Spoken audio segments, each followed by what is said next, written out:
जय हिंद दोस्तों, आज है हमारे साथ अभय मिश्रा और इनका यूपी पुलिस 60,244 में सिलेक्शन हुआ है। तो इनको हमारी तरफ से बहुत सारी बधाइयाँ और भविष्य में इनके और भी एग्जाम क्लियर हों। जो इस समय इनका यूपी पुलिस 60,244 क्लियर हुआ है। तो आइए बात करते हैं अभय भाई से, आपका क्या सिलेक्शन हुआ और आप कैसे कैसे आपने तैयारी की थी। पहले सबसे पहले बहुत बहुत दानिश भाई को हार्दिक आभार। जी। मेरा सिलेक्शन इसलिए हुआ है कि मैं मेहनत सभी लोग करते हैं और जो लोग मेहनत करते हैं उनका सिलेक्शन होना तय है। मेरा सन 2022 वाला एसएससी जीडी एग्जाम क्लियर हुआ था। उसके बाद मैंने कुछ कारणवश नहीं हो पाया फाइनली। अच्छा। फिर मैंने तैयारी जारी रखी और मुझे पता था कि एक वैकेंसी आएगी मेरी एज में, अंडर एज में ओवर एज नहीं होऊंगा। उसके पहले जो भर्ती आएगी मुझे उसी पे निशाना लगाना है सीधे। अच्छा, तो इससे पहले आपने यूपी पुलिस का और भी कोई एग्जाम दिया था? नहीं, यही एग्जाम फर्स्ट टाइम आप यूपी दिए पुलिस थे? का नहीं एग्जाम दिया था। इससे पहले मैंने एयरफोर्स एसएससी जीडी का दिया था। एसएससी जीडी का जो एग्जाम दिया था उसमें क्वालिफाई भी था अच्छा, एसएससी जीडी का क्वालिफाई हुआ था सन 2022 में। अच्छा अच्छा। तो उसमें फिर आप कहाँ से निकल गए थे? उसमें मैं हाइट से बाहर अच्छा, हुआ हाइट साहब एसएससी जीडी में, हाँ, उसमें 170 हाइट मांगते हैं, इसमें से हाइट में बाहर हो गए थे। था। हाँ, इस बार आपको यूपी पुलिस में हुआ है, यूपी पुलिस में हो गया यूपी है। पुलिस में आपने कैसे तैयारी की, क्या रहा, थोड़ा बताइए हमारे व्यूअर्स हाँ, को। मैंने कोई ऑफलाइन कोचिंग नहीं ली, ऑनलाइन बेसिकली ली। और ऑनलाइन करके घर पर ही तैयारी मैंने की और मॉक टेस्ट देता रहा। मॉक टेस्ट दिया, उसमें अच्छा खासा परसेंटाइल आता था, इसलिए मुझे पता था कि जो वैकेंसी आएगी उसमें मेरा नाम आना तय है। हाँ, तो इस बार क्या रैंक आई है आपकी इसमें? हमारी रैंक 3911 अच्छा और अच्छा। ओवरऑल जो है ओपन फाइट में 6008 यानी 6008 यूआर कैटेगरी में है। अच्छा, तो कितने नंबर थे आपके इस बार? जो काफी हाई मेरिट गई है इस बार, जैसा कि देखा जा रहा है कि काफी बहुत ज्यादा हाई मेरिट इसमें आपकी गई है। तो इस बार कट ऑफ तो सबसे ज्यादा रिकॉर्ड तोड़ कट ऑफ गई थी इस बार, जैसा देखने को आया कि फाइनली कट ऑफ बहुत ज्यादा बढ़कर गई थी और उसमें आपका सिलेक्शन फाइनली हो गया है। तो आप अपनी तैयारी के बारे में जैसा बता रहे थे, तो बताइए क्या आपने कैसे हाँ, कैसे। हमारे मार्क्स की बात थी जो, तो हमारे रॉ स्कोर फार्मूला लगा के हमारी शिफ्ट में 8 क्वेश्चन गलत हुए थे।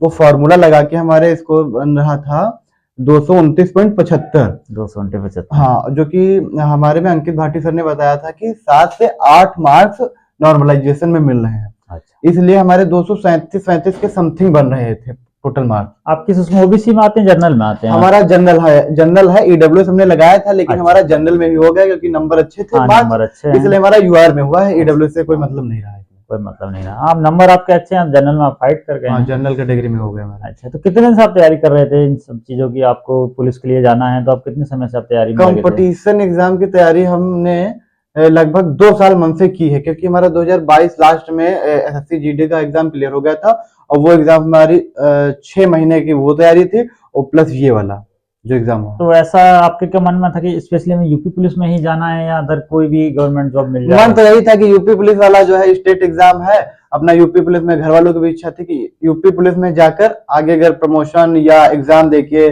उसके उसमें भी तैयारी होती है। जैसे दरोगा का एग्जाम, यूपीएसआई की भर्ती आई, उसमें जाके आगे बहुत से चांस मिलते हैं कि प्रमोशन और एग्जाम के थ्रू डायरेक्ट हो जाते हैं भर्ती। तो हमारा मन था कि यूपी पुलिस में पहले ज्वाइन करें, उसके बाद नेक्स्ट प्रिपरेशन करें। पहले अपना ग्राउंड जो है मजबूत करना, अपना बैकग्राउंड इस हिसाब से मजबूत करना कि सेल्फ डिपेंड हो जाए। सेल्फ डिपेंड हो जाए। हाँ, उसके बाद अपना आगे की तैयारी करते रहे।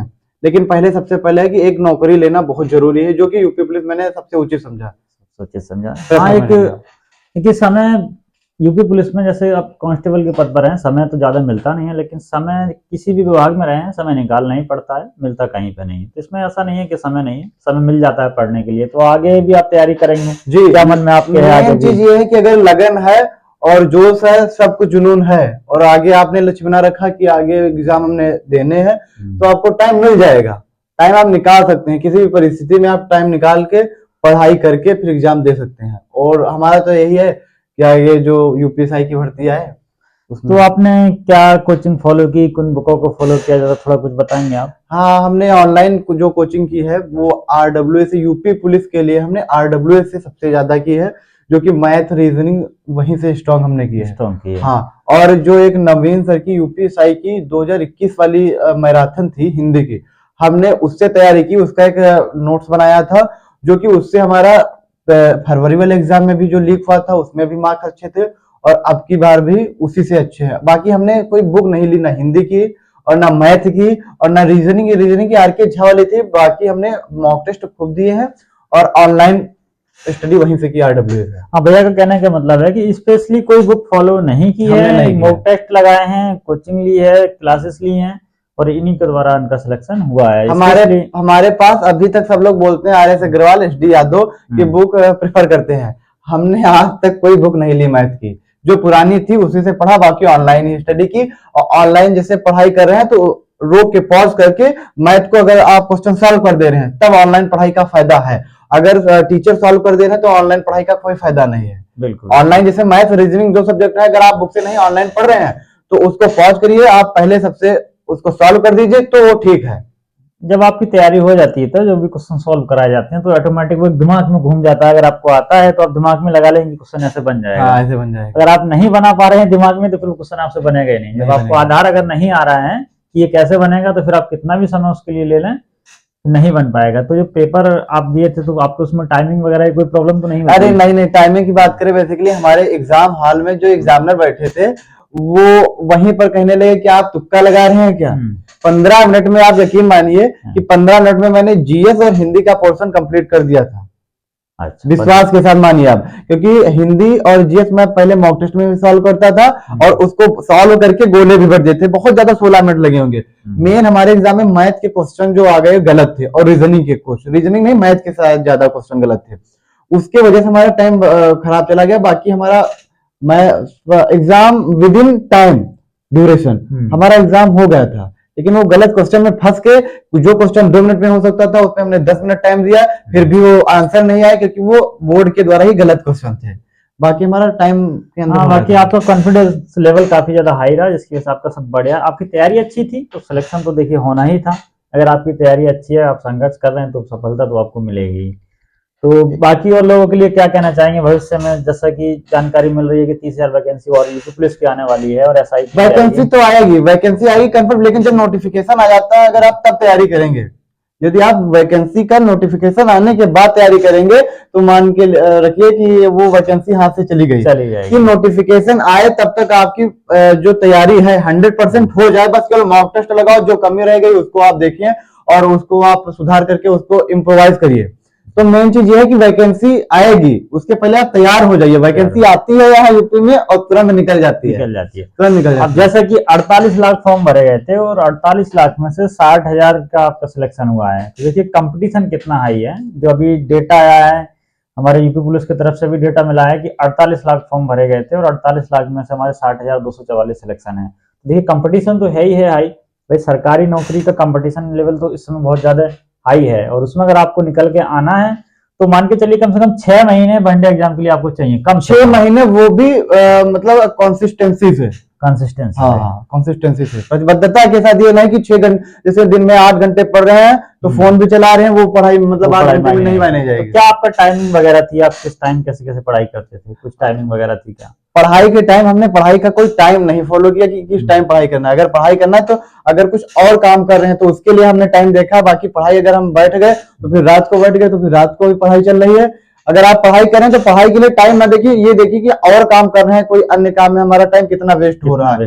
जो वेस्ट वाला टाइम कम करते रहिए और पढ़ाई को ज्यादा टाइम दीजिए, बस ज्यादा टाइम वही है। हाँ। जो आप मॉक टेस्ट वगैरह लगाते थे तो आपको कितने नंबर उसमें आते थे और क्या आपको लगता था कि कैसे क्या मेरा? RWA के मॉक टेस्ट में हमारी परसेंटाइल लगभग आपको एवरेज बता दे तो 98 परसेंटाइल हमेशा रही है। 98। लोग कहते थे कि टेक्स्ट बुक पे हमारे अच्छे मार्क्स आ रहे हैं, RWA पे कम आ रहे हैं, लेकिन हमारे RWA पे ज्यादा आते थे, लेकिन टेक्स्ट बुक पे हमने 1-2 मॉक दिए उसमें कम आए हैं। RWA पे हमारे मॉक टेस्ट में एवरेज 250 स्कोर रहा है, 270 274 हाईएस्ट हमारा 274 गया है, लेकिन मेन एग्जाम में 237-38 बन पा रहा है।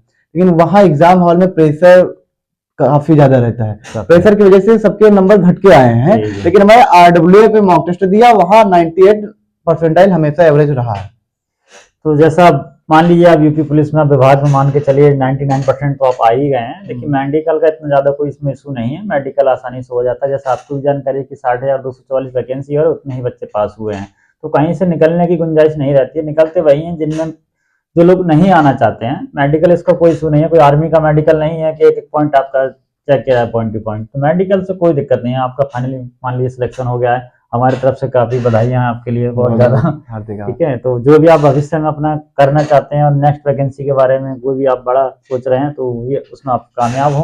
और बाकी जो तैयारी नए स्टूडेंट आएंगे उनके लिए आप क्या कहना चाहेंगे? अरे तैयारी करते रहिए, वैकेंसी 100% आना है, 2027 के पहले तो आना ही है। बिल्कुल। और बाकी आप एज रिलैक्सेशन के लिए ना सोचिए कि एज रिलैक्सेशन मिलेगा जो ओवर एज हो रहे हैं। आप तैयारी करते रहिए, अगर यूपी पुलिस में एज ओवर एज हो जाएंगे तो यूपीएसआई आएगी। अगर यूपीपी कांस्टेबल में आप नहीं हो पा रहे हैं या नहीं हो पाए हैं तो आप यूपीएसआई में हो जाएंगे। आपकी तैयारी होनी चाहिए, बिल्कुल। आपकी तैयारी हो, किसी एग्जाम में आप असफल नहीं होंगे। हाँ, तैयारी मेन होनी चाहिए आपकी। किसी भी मुकाम को हासिल करने के लिए पहले उसको आपको रास्ता ही बनाना पड़ेगा। जब आप रास्ता नहीं बना पाएंगे तो चढ़ नहीं पाएंगे। तो जब अगर आप बेस नहीं बनाएंगे तो एग्जाम नहीं निकाल पाएंगे। आपको सरकारी नौकरी छीननी पड़ती है, छीननी पड़ती है। सरकारी नौकरी लाखों की संख्या होते हैं फॉर्म, हजारों की संख्या में आना पड़ता है आपको, तो उसमें नौकरी को आपको छीनना पड़ेगा। ये नहीं कि नौकरी आपका वेट कर रही, नौकरी वेट नहीं, नौकरी के लिए बहुत से लोग हैं। एक पोस्ट के लिए बहुत कैंडिडेट हैं, लेकिन कैंडिडेट नहीं, आपको छीनना पड़ेगा, वो भी पढ़ाई के थ्रू। जी देखिए, अभय सर अभय भैया हमारे पास आए और अपने बिल्कुल आपको जानकारियां दी। इनका सिलेक्शन मान लो पिछली वैकेंसी में एसएससी जीडी में भी एग्जाम क्लियर हुआ और इसमें फाइनली सिलेक्शन इनका हो गया है। तो देखते हुए तो हमारी तरफ से काफ़ी बधाइयाँ। और जो भी हमने आपको जानकारी दी अपना दोस्तों में शेयर कीजिएगा, वीडियो को शेयर कीजिएगा और चैनल को सब्सक्राइब कीजिएगा, जिससे कि हर कोई भी नई अपडेट आपको मिल सके। इसी के साथ हम लोग वीडियो को समाप्त करते हैं। Thanks for watching.